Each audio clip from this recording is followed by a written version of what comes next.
Hello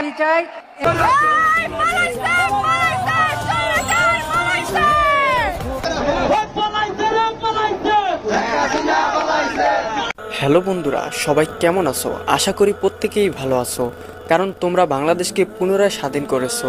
তো guys, আজকে আমি দেখাতে চলেছি সরকার পতনের পরে তরুণদের ভাইরাল কিছু স্লোগান। এই জেনারেশনকে অনেক গালিগালাজ করেছেন না, এরা কিছুই পারে না, এরা মাদকাসক্ত।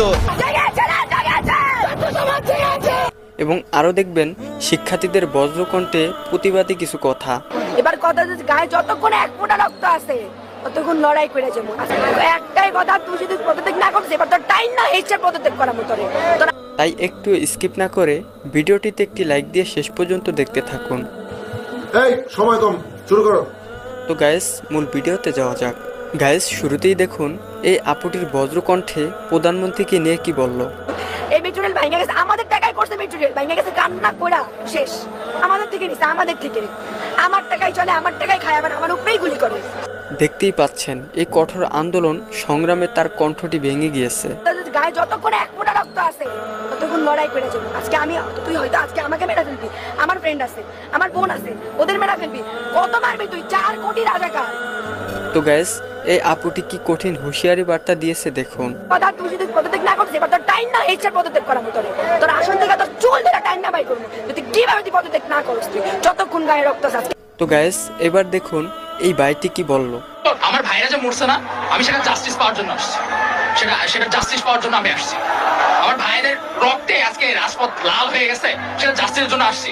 তার বাবা কিন্তু প্রশাসনিক কর্মকর্তা। আমার বাপ বলছে আমার যাইতে দিবেন, আমার বাপ তো একজন প্রশাসনিক কর্মকর্তা, তাও আমি চলে আসছি, তার কথা আমি শুনি নাই।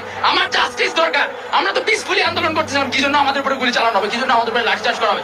ভাইটির এই সাহসী কথাগুলো সত্যি খুব ভালো লেগেছে। এখন হয়তো যাবো, মায়ের খাবো, এটা হচ্ছে অবস্থা, আমাদের দেশের অবস্থা হচ্ছে এরকম। তো গাইস, প্রধানমন্ত্রীর মুখে এই কথাটি শোনার অপেক্ষা কে কে করছিলেন অবশ্যই কমেন্ট বক্সে লিখে জানাবেন। আজকে থেকে আমাদের বিদায়, নতুন নেতৃত্ব আসুক, সেটাই আমি চাই। একটু আপ্যায়ন করতে হয়। তো গাইস, শেখ হাসিনার পতনের পরে অভিনেত্রী আরোহী মিম কি স্লোগান দিচ্ছে দেখুন।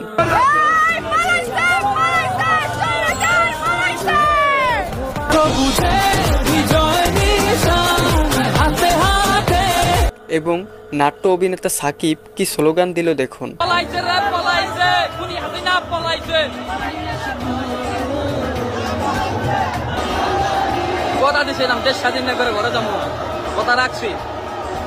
তো গাইস, এবার দেখুন দেশ পুনরায় স্বাধীনের পরে সেনাবাহিনী ভাইয়েরা কিভাবে স্লোগান দিয়েছে।